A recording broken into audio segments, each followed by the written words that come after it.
जय सिया राम मित्रों, मैं एस्ट्रो अभिराम हर बार की तरफ फिर से उपस्थित है एक नए विषय के साथ। हर एक सुखी जीवन का जो वास्तविक आयाम माना जाता है वो कहीं ना कहीं विवाह माना जाता है। हर सुखी जीवन का जो पूरा का पूरा सार माना जाता है वो एक अच्छा जीवन साथी माना जाता है। अगर वो अच्छा जीवन साथी हमें मिल जाए तो हमारे जीवन को हर तरह से चार चांद लगा देता है। और वही कहीं जीवन साथी सही नहीं मिला, हम सही जीवन साथी नहीं चुन पाए, तो वो जीवन साथी हमारे पूरे के पूरे जीवन को नष्ट कर सकता है। हमारी कुंडलियों में कुछ ऐसे योग होते हैं कि हमें किस जीवन साथी से जुड़ के विवाह करना है, और अगर वो काम हम नहीं कर पाते हैं, वो काम अगर हम नहीं कर पाते हैं तो डिवोर्स के, तलाक होने के या मैरिज लाइफ या वैवाहिक लाइफ खराब होने के जो चांस है वो 100% हो जाते हैं। आपने कई ज्योतिषियों को सुना होगा कहते हुए कि आपके विवाह में परेशान, आपके डिवोर्स में किसी भी तरह का डिवोर्स का चक्कर चल रहा है, तलाक की नौबत आ गई, तो हम उपाय बताएंगे आपको। मैं आपको विवाह करने से पहले ही उपाय बता दे रहा हूं। मैं क्या बता रहा हूं, शास्त्र ने बता के रखा हुआ है भाई, मैं नहीं बता रहा हूं कुछ भी। हमारे कुंडली को देख करके एनालिसिस किया जा सकता है कि हमारा जीवन साथी कहां से आएगा। हमारी कुंडली को देख करके पता लगाया जा सकता है कि हमारे जीवन साथी का दृष्टिकोण क्या होगा, और हमारी कुंडली को देख करके पता लगाया जा सकता है कि हमारे जीवन साथी जिससे हमें विवाह करना है वो कैसा हो जिससे हम विवाह करें। आपकी कुंडली में का जो 7वां भाव होता है, हमारी कुंडली का 7वां भाव विवाह और अच्छे रिलेशनशिप को प्रदर्शित करने वाला भाव होता है। डिवोर्स के जो कुंडलियों में योग बनते हैं, अगर 7वें भाव का स्वामी कुंडली के 6ठे भाव में हो, सप्तमेश अगर कुंडली के 8वें भाव में हो, और अगर सप्तमेश कुंडली के 12वें भाव में हो, जैसे यहाँ 11 नंबर राशि पड़ी है तो 10 और 11 नंबर राशि का स्वामी होता है शनि।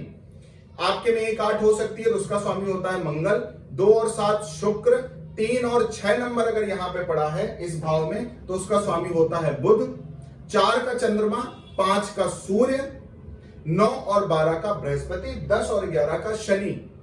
आपकी कुंडली में जो भी नंबर पड़े हैं उसके हिसाब से जो भी ग्रह आ रहा है इस नंबर के हिसाब से, अगर वो 6ठे भाव में पड़ा है या 8वें भाव में पड़ा है या 12वें भाव में पड़ा है तो वो कहीं ना कहीं कुंडली में डिवोर्स का योग बना देता है।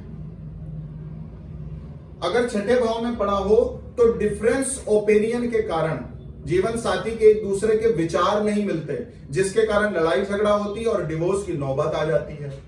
8वें भाव में हो, 8वें भाव में अगर 7वें भाव का स्वामी पड़ा हो तो जीवन साथी किसी भी तरह का कष्ट देने वाला होता है या अपने मायके पक्ष से ज्यादा अटैचमेंट रखने वाला होता है। दूसरी बात, जीवन साथी को कोई ना कोई कष्ट भी रह सकता है। 7वें भाव का स्वामी अगर 6ठे भाव में पड़ा हो तो रोगिणी स्त्री मिलने का योग बन जाता है कुंडली में। 7वें भाव का स्वामी अगर 12वें भाव में पड़ा हो तो सेपरेशन का योग बन जाता है। जो लोग अकेले अकेले रहने लग जाते हैं, आपने देखा होगा पति अकेले अलग रह रहा है, पत्नी अलग रह रही है, जो इस तरह का योग बनता है वो 7वें भाव का स्वामी अगर 12वें में पड़ा हो तो सेपरेशन का योग बन जाता है। वही पति पत्नी जो एक जीवन को सुदृढ़ करने के लिए विवाह करते हैं, वही दो कपल जो जीवन का सार और सुख लेने के लिए विवाह करते हैं, अगर उनकी कुंडलियों में इस तरह का योग बन जाता है तो वो डिवोर्स का योग बन जाता है, तलाक लेने तक की नौबत आ जाती है। और 100% जो तलाक बनते हैं वो इन्हीं योगों के कारण ही बनते हैं। अब करना क्या है आपको, अगर आपका 7वें भाव का स्वामी 6ठे भाव में हो, यहां पे जो भी नंबर मैंने आपको बताया, 1 8 का स्वामी मंगल, 2 7 का स्वामी शुक्र, 3 और 6 का स्वामी बुध, 4 का चंद्रमा, 5 का सूर्य, 9 12 का बृहस्पति, 10 और 11 का शनि। जैसे यहाँ 11 पड़ा तो शनि।